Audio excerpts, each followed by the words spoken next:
Attention all you New Yorkers. Excuse me, taxi. Okay, man, we're looking around. This is the 77 WABC minicast. Well, with a Sunday morning, Paul Zuber, and he's the Executive Vice President of the Business Council of New York State, and worried about 3,000 different businesses in New York. And Paul Zuber, are you feeling better or feeling worse? Where the heck are we? And you know, I love our city. I love our state. You know, I met with the mayor this week, and we had an interesting conversation. And you tell us.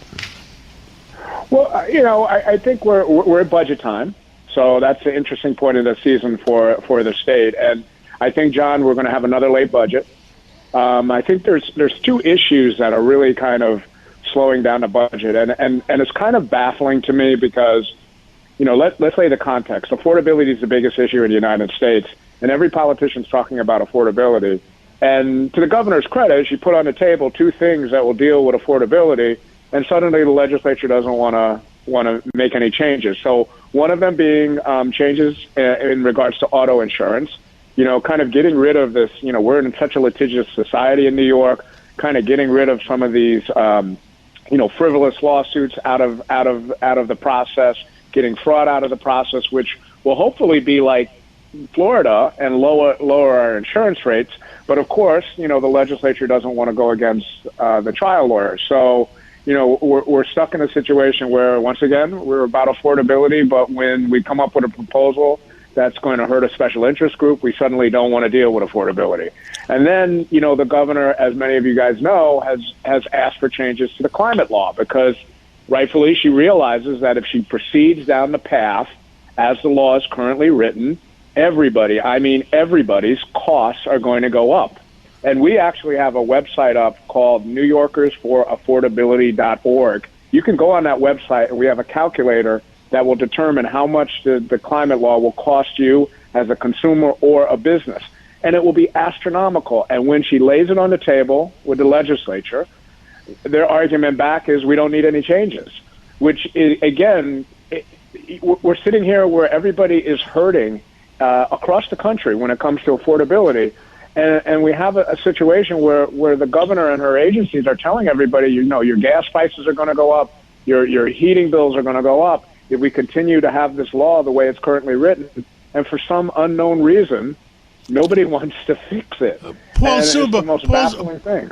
Paul Zuber, I think we talked about it last week. Governor Pataki on his farm upstate, where he usually gets a $700 bill or something like that, and he got $5,000.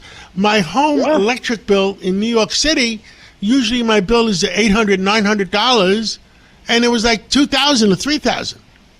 Yeah, and look, John, like I said, if you go to that website that I just told the audience about, NewYorkersForAffordability.org, you can go in the calculator and see how much more. So it's even going to be more, John, when this thing comes about. So, for example, your gas prices, if you a regular consumer, when you go to the pump and you fill up your car, it's going to be an additional $2.23 a gallon on top of what you're already paying. So, and some of it is we shut down Indian Point, and all of a sudden, nuclear energy is green energy now. I mean, and we're putting up those stupid windmills where they are hurting the environment. It's not pro-environment. They're hurting the environment. And I understand the price of electricity could increase by 200-300%. Yeah, well, it's this concept that you can only have windmills and solar, and you can't have a energy grid that's inclusive of nuclear and natural gas. So our natural gas prices are incredibly high because we don't build pipelines, because everybody's upset about pipelines. So the supply of natural gas in New York is not where it should be. And so those prices rise, but it should be an all of the above sort of energy grid, and it would make the energy grid stronger, and it would lower costs for consumers.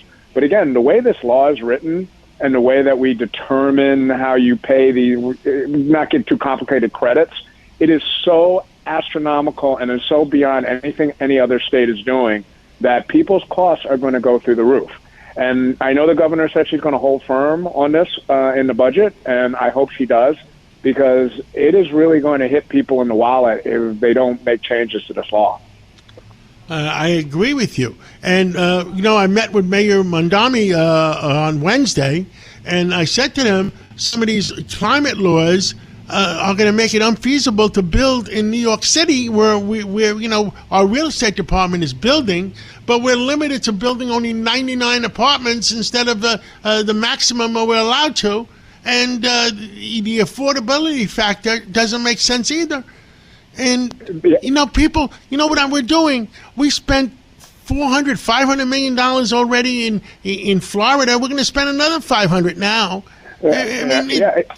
People are going to leave. People are going, and in New York City, you require all the electrification of buildings. And if you have an older building and you have to put money into electrifying that building, we know what's going to happen. First, if you're a co-op owner, you have to pay hundreds upon hundreds of $1,000s to retrofit your building. And if you're a landlord and now you have to retrofit your building, who do you think is going to pay for that? It's not going to. It's going to be passed on to the consumer.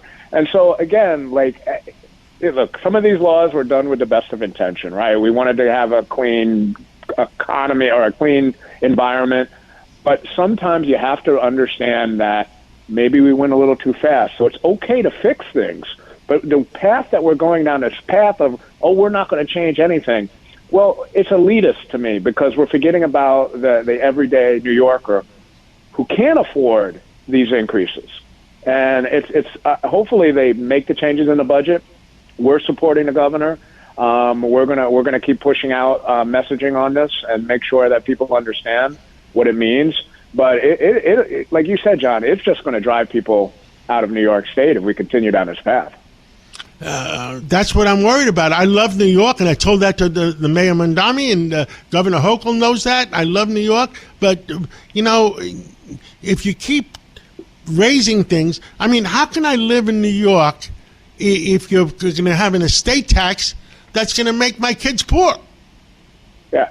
Again, this is the problem is, sometimes these elected officials don't think about the downstream consequences, right? So they say to themselves, we'll raise taxes here or we'll do this here and it'll create more money and we'll be able to do this and that. And they don't understand what it actually means in the marketplace.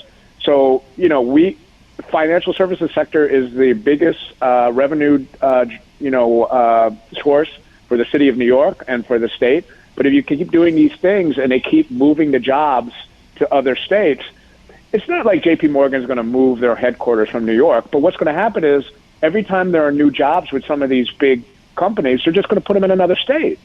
And we're hurting ourselves because all the things that we want to do, we're not going to be able to do because we won't have the tax revenue. And people have to understand when you raise taxes, when you put more burdens on business, when you make it more difficult for everybody, you're pushing people out of the state, but in turn, you're pushing away all that revenue that does all the things that you want to do for the people. And so, people have to understand that there's consequences when you do some of these things. And it's not Pollyannish, we'll pass this and, everybody will just conform to what we've passed. There are downstream consequences. Paul Zuber, thank you so much for coming on this Sunday morning. Thank you for your common sense, and we need common sense. I don't care if you're a Republican. I don't care if you're a Democrat. I don't care if you're an independent. We need common sense. Thank you so much. Amen. Thank you, John.